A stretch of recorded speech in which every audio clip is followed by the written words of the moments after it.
The village square is packed. 300 people stand in silence, watching. In the center, a young woman kneels on the ground, her hands bound behind her back. She's maybe 19 years old. Her crime? She was caught praying to the Christian God. A royal officer steps forward, holding a small wooden box. He opens it carefully. Inside are 3 TANGENA nuts, brown, wrinkled, the size of large almonds. TANGENA is poison. It comes from a tree found only in Madagascar. When you eat it, about half survive. The other half die in convulsions. This is the trial, the Queen's justice. The officer holds up 1 nut. The crowd is silent. The girl's mother is somewhere in that crowd, watching, unable to speak. Speaking out means death. The officer forces the girl's mouth open and pushes the nut inside. Then another, then the third. He pours water down her throat to make her swallow. The poison takes time. Minutes pass. The girl begins to sweat. Her breathing gets faster. Her body starts to shake. If she vomits up the nut, if her body expels the poison, she's innocent. God has saved her. If she can't vomit, if the poison stays in her system, she's guilty. And she'll die right here. The shaking gets worse. Her eyes roll back. Foam appears at her lips. Someone in the crowd starts to cry. Her mother, probably. Guards move toward the sound. The crying stops. The girl's not vomiting. The poison is winning. But to understand how this became justice in Madagascar, how a woman 5 feet tall turned a tropical paradise into hell on earth and killed 1 million people in 33 years, you need to go back to the day her husband died. Her birth name was Ranavalona I. History shortened it to Ranavalona. She was born around 1778 in a small village in central Madagascar. Her father was a minor noble, not royalty, but close enough to matter. When Ranavalona was maybe 12 years old, her father got caught in a political conspiracy. Someone accused him of plotting against King Andrea Nampo in Imarina. The penalty was death. Her father brought his young daughter before the king and begged for mercy. The king looked at the frightened girl and made a deal. He spared the father's life. In exchange, he took Ranavalona as a wife for his son, Prince Radama. She was married at 14 to a prince she barely knew. She became a junior wife, one of 12. She wasn't the favorite. She wasn't the first wife. She was a political token, a girl given to seal her father's loyalty. She had no children, crucial in a royal court where motherhood meant power. For 35 years, she was ignored, sidelined, irrelevant. But she was watching, learning, waiting. Prince Radama became King Radama I in 1810. He was modernizing, ambitious. He signed treaties with Britain. He allowed Christian missionaries into Madagascar. He banned the slave trade while secretly continuing it. He created a standing army trained by British officers. Ranavalona watched all of this from the shadows. She was still invisible, still powerless, still waiting. On July 27, 1828, King Radama I died. He was 36 years old.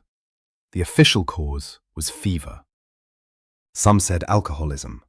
Some whispered poison. Ranavalona's name came up in those whispers.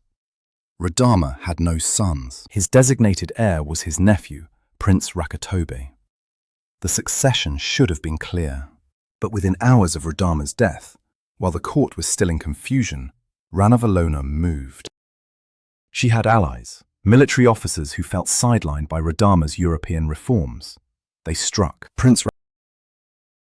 Both were accused of treason. Both were executed within days. Some say. On August 1st, 1828, just 5 days after Radama's death, Ranavalona was proclaimed queen. She was 50 years old. She'd spent 35 years invisible. Now she held absolute power, and she would drown Madagascar in blood to keep it. Ranavalona's first act as queen was to eliminate everyone who might challenge her. The purge was systematic and brutal. Every member of Radama's family who had a potential claim to the throne was arrested. Brothers, cousins, nephews, nieces. They were brought before Ranavalona in chains. She looked each one in the eye and decided their fate. Most were executed. Some were speared. Some were strangled with silk cords. Some faced the TANGENA ordeal, the poison nut trial. The ones who survived were watched constantly for the rest of their lives. Most didn't survive. Radama's senior wife, Queen Ranavalona, was popular and respected. She publicly questioned Ranavalona's legitimacy. Ranavalona had her arrested on charges of witchcraft. Ranavalona was forced to undergo the TANGENA ordeal in public. She was given a massive dose, far more than the usual 3 nuts. She died in convulsions in front of the palace. Her body was left in the street for 3 days as a warning. Within 6 months, Ranavalona had killed or exiled every potential rival. The court was terrified. The nobles learned quickly. Absolute loyalty or death. There was no middle ground. But Ranavalona's paranoia went beyond political rivals. She looked at everything Radama had built, the European treaties, the missionaries, the schools, and saw threats. Foreign contamination, Christianity spreading among her people. She would root it all out. In 1835, Ranavalona issued a decree. Christianity was banned. All converts must renounce their faith or face death. All foreign missionaries must leave within 60 days or be executed. Most missionaries fled. A few stayed, hiding in the countryside. Ranavalona's soldiers hunted them. When they found a missionary, the punishment was designed to terrify. One British missionary was tied to a wooden frame and slowly roasted over a fire. Another was sewn into a leather sack and thrown off a cliff. But the real horror was reserved for Malagasy Christians, the converts who refused to renounce their faith. For Christians caught with Bibles or caught praying, Ranavalona had special punishments, and the worst was the cauldron. Massive iron cauldrons were set up in public squares, big enough to fit 3 adults. The water was heated for hours until it reached a rolling boil. When it was ready, guards stripped the condemned naked. Humiliation was part of the punishment. Then they were thrown in. The screaming when a human body hits boiling water is not a sound you forget. It's not human, it's animal. Pure agony. The skin blisters immediately, huge bubbles forming and bursting. The condemned try to climb out. Guards push them back under with long poles. Sometimes they hold them under, drowning them while burning them simultaneously. Death takes between 5 and 15 minutes, depending on the water temperature. The screaming usually stops around the 10-minute mark. The body goes limp. Guards fish it out with hooks and throw it to the side. The water stays boiling. Next victim. On execution days, the same water might boil 20 people. By the end, it's a stew of blood, skin, and fat. The smell, boiled human flesh, permeates entire neighborhoods for days. People living near execution squares stuff cloth in their ears on execution days because the screaming is unbearable. Families are forced to watch. Children, parents, spouses. If you close your eyes, guards beat you. If you look away, you're arrested for sympathizing. You watch your family member boil and scream and die. And you don't move. You don't cry. Because crying proves you're a Christian too. Between 1835 and 1845, tens of thousands of Malagasy Christians died this way. Boiled, burned, drowned. Or they simply disappeared into Ranavalona's prisons and were never seen again. But boiling wasn't the only method. For Christians who were community leaders or who refused to renounce their faith even under torture, there were the cliffs. Outside the capital, Antananarivo, there are rocky hills maybe 150 meters high, nearly 500 feet, with sheer cliff faces. These became execution sites. The condemned would be brought to the edge at dawn, their hands bound behind their backs. 10 people. 20, sometimes 50 at once. They could see the rocks below. They could see the bodies from previous executions, broken and rotting at the bottom. The guards worked methodically. Push, scream, impact, Push. Scream. Impact. Bodies tumbled down, smashing against rocks, bones breaking with sounds you could hear from the top. When they hit the ground, most were still alive. Broken. Paralyzed, but alive. It might take hours to die from internal bleeding and shock. The bodies were left there. No burial. Dogs and birds would eat them. Families were forbidden from retrieving the remains. After several weeks, the smell became unbearable, even from the top of the cliff. Guards eventually dragged the remains away and burned them in mass pyres. Executing 50 people this way took about 2 hours. It happened every week, for years. One particularly cruel method was reserved for Christian women. They'd be placed in a woven basket with heavy stones. The basket would be thrown into a river. The woman would sink, trapped, drowning slowly as the basket filled with water. Sometimes it took 10 minutes, sometimes longer. Crowds would gather on riverbanks to watch. This is what Christianity cost in Madagascar under Ranavalona. Your faith meant watching your family boil, or being pushed off a cliff, or drowning slowly in a basket while crowds watched. Tens of thousands chose death over renouncing their faith. And Ranavalona kept killing. But for most crimes, theft, adultery, disrespecting a noble, criticizing the queen, the punishment was TANGENA, the poison nut trial you saw at the beginning. And here's the horror. Anyone could accuse anyone. If you wanted your neighbor's land, you'd accuse him of a crime. He'd face TANGENA. If he died, you got his property. If he survived, you could accuse his wife or his children. The system created a culture of terror. People stopped trusting anyone. Villages turned on each other. Families informed on family members to save themselves. So let's go back to that village square. The girl with 3 TANGENA nuts forced down her throat. You saw the beginning. Here's what happens next. Her body convulses for 20 minutes. Foam pours from her mouth mixed with blood. The poison is tearing apart her stomach lining. Her eyes roll back. She's trying to vomit but can't. The poison has paralyzed her throat muscles. She's dying and her body knows it but can't save itself. Finally, she goes still. Dead. The officer checks for breath. Nothing. He nods to the crowd. "Guilty," he announces. "The gods have spoken." Soldiers drag her body to the edge of the square and throw it into a pit. No burial.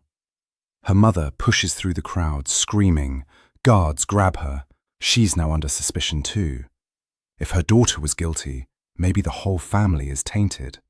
They force a TANGENA nut into the mother's mouth too. This happens in every town, every week, sometimes multiple times a day. Between 1835 and 1861, conservative estimates say 150,000 people died from TANGENA poisoning. In a population of 5 million, that's 3% of the nation killed by a poison nut trial system. Beyond executions, Ranavalona instituted forced labour that killed tens of thousands more. All able-bodied men owed the Crown labour service. They'd be conscripted for months to build roads through jungles, construct palaces, dig tombs. They weren't paid. They had to bring their own food. If they ran out, they starved. If they got sick, they died where they fell. Ranavalona wanted a monument to her power, the Queen's Palace in Antananarivo, a massive structure of stone and wood that would dominate the capital's skyline. Thousands of workers were conscripted. They hauled massive stones up steep hills. They cut and shaped timber. They worked from dawn to dusk. Workers fell from scaffolding. They were crushed by falling stones. They died from exhaustion, malnutrition, infected wounds. When workers died, their bodies were often thrown into foundation pits and buried under construction. The palace was built on a foundation of corpses. Estimates suggest 10,000 to 20,000 people died building that palace. It still stands today. Tourists visit it. They admire the architecture. They don't think about the bodies underneath. Around 1833, when Ranavalona was 55, she took a lover. His name was Andrea Mihaja. He was in his mid-30s, 20 years younger than the Queen. He wasn't royalty. He was a commoner, a soldier. The court was scandalized. But Ranavalona didn't care. She made him a general. She gave him estates. She made him one of her closest advisors. Andrea Mahaja was ambitious and ruthless. He commanded the purges. When villages harbored Christians, Andrea Mahaja led the raids. When rebels rose in the south, he crushed them, burning villages, executing families, leaving bodies displayed as warnings. For over 20 years, he was Ranavalona's right hand. He became one of the most powerful men in Madagascar, and everyone hated him. Nobles for his low birth, commoners for his cruelty. Everyone feared him because he spoke with the Queen's voice. But in the late 1850s, Andrea Mahaja began to worry. Ranavalona was nearly 80. Her son, Rakoto, was the heir. Rakoto was moderate, sympathetic to Europeans, rumoured to be secretly Christian. If Rakoto took power, he'd purge his mother's loyalists. Andrea Mahaja would be first on the list. So he started plotting to keep Ranavalona alive as long as possible, or find a way to eliminate Rakoto. While Ranavalona purged her own people, European powers circled Madagascar. France, in particular, wanted the island. In 1829, France demanded trading concessions and threatened military action. Ranavalona refused. The French sent a military expedition. It failed. The Malagasy forces used terrain and guerrilla tactics to devastate French troops. Malaria and dysentery killed more soldiers than combat. In 1845, France tried again. A British-French fleet bombarded the coastal town of Tamatave. They landed troops and demanded Ranavalona submit. She refused. She ordered the coastal population to evacuate inland, burn all supplies, and let the Europeans starve. It worked. The European troops held Tamatave for months but couldn't advance. Disease ravaged them. Supplies ran low. Malagasy forces harassed them constantly, attacking at night, poisoning water sources, disappearing into jungle. By late 1845, the Europeans withdrew. They'd lost thousands of soldiers. They'd gained nothing. Ranavalona celebrated by executing anyone suspected of helping Europeans. Entire coastal villages were depopulated. The paranoia intensified. By the 1850s, Madagascar's population had dropped from 5 million to roughly 4 million. 1 million people gone in less than 30 years, some from famine, some from disease. But conservative estimates say at least 500,000 died directly from Ranavalona's executions, trials, and forced labour. By 1857, Ranavalona was 79 years old, still sharp, still ruthless, but physically declining. Her son Rakoto was 32 and desperate. Rakoto had been educated partly by European tutors before they were expelled. He sympathized with Christians. He wanted to modernize Madagascar, reopen relations with Europe. He'd watched his mother kill hundreds of thousands. He'd watched her turn paradise into a charnel house, and he was the only person she couldn't kill. Because he was her only child, the heir. Killing him meant the dynasty died with her. So Rakoto did what desperate heirs do. He began plotting a coup. He recruited nobles who were horrified by Ranavalona's reign. He contacted hidden European residents who'd managed to stay in Madagascar. They planned carefully. They'd seize the palace at night, arrest Ranavalona, force her to abdicate. Then Rakoto would take power and immediately reverse everything. The plot was set for July 1857. Dozens of conspirators, weapons hidden, routes planned. They just needed to wait for the signal. But someone betrayed them. One of the conspirators, historians still don't know who, told Ranavalona's spies, maybe out of fear, maybe for reward, maybe because the idea of defying the Queen was too terrifying even for someone planning to overthrow her. On the night of the planned coup, Ranavalona's soldiers were waiting. They arrested dozens of conspirators as they moved toward the palace. Rakoto, as the heir, couldn't be touched. but everyone else faced the Queen's wrath. Ranavalona had a choice to make, a mother's choice. Her son had tried to overthrow her, to strip her of power, to undo everything she'd built. She couldn't kill him, but she could make him watch. One by one, Rakoto's friends and co-conspirators were brought to the square in front of the palace. Wooden frames were set up. The condemned were tied to them. Green wood was piled around the bases, wood that burns slowly, producing thick smoke. The fires were lit. Rakoto was forced to stand and watch. Guards held him. His friends screamed as the flames caught. The green wood meant the burning took hours. The condemned inhaled smoke and fire, their skin charred. They were conscious, almost to the end. One after another, 10 men, 20. Rakoto watched them all die. He couldn't look away. If he tried, guards grabbed his head and forced him to watch. The European conspirators got special treatment. They were crucified on wooden frames and left to die slowly in the sun. Some took 4 days to die. Rakoto could see them from his window, hear them crying out for water, for mercy, for death. When the last conspirator had died, Ranavalona came to her son. She was 79 years old, 5 feet tall. She looked up at him.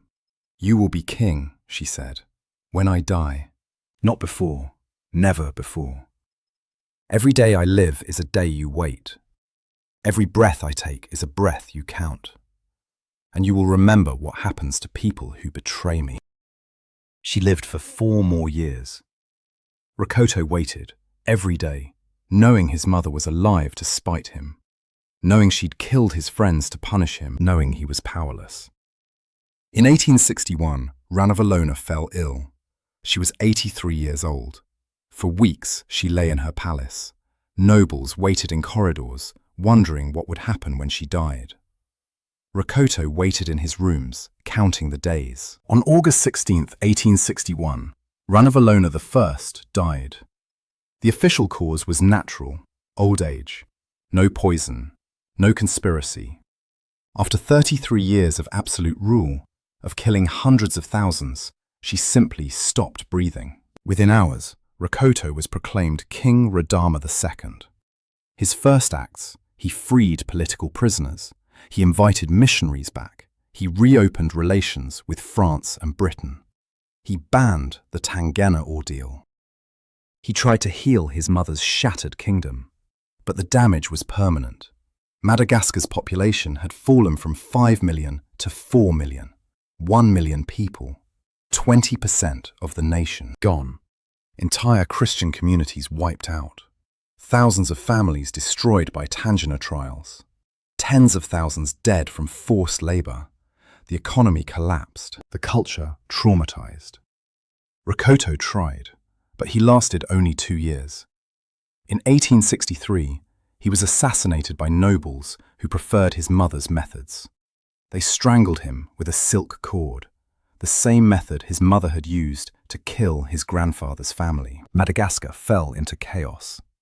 By 1896, France conquered the island and turned it into a colony.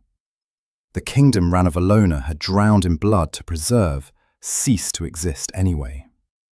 Ranavalona was buried with full royal honours. Her tomb still stands in Madagascar. The cliffs where she threw 50,000 people are still there. Tourists visit them. Most don't know they're walking on ground soaked in blood. The palace she built on 20,000 corpses is now a museum. Visitors admire the architecture. Drowned Christians in baskets now have children playing on the banks. Some modern Malagasys see her as a hero, a fierce queen who resisted European colonialism. They ignore the million dead. They call her strong, necessary. Others see her accurately, one of the most brutal dictators in human history. A woman who proved that evil doesn't require height, gender, or ideology, just power and paranoia. She killed more than Idi Amin, more than Pol Pot by some estimates. But history barely remembers her. Maybe because she was a woman. Maybe because she ruled a small island. Maybe because her victims were African and the world didn't care. But the earth of Madagascar remembers. The ground is still soaked with the blood of 1 million people. The woman who was invisible for 35 years made sure she'd never be forgotten. She drowned an island in blood and then died peacefully in her bed.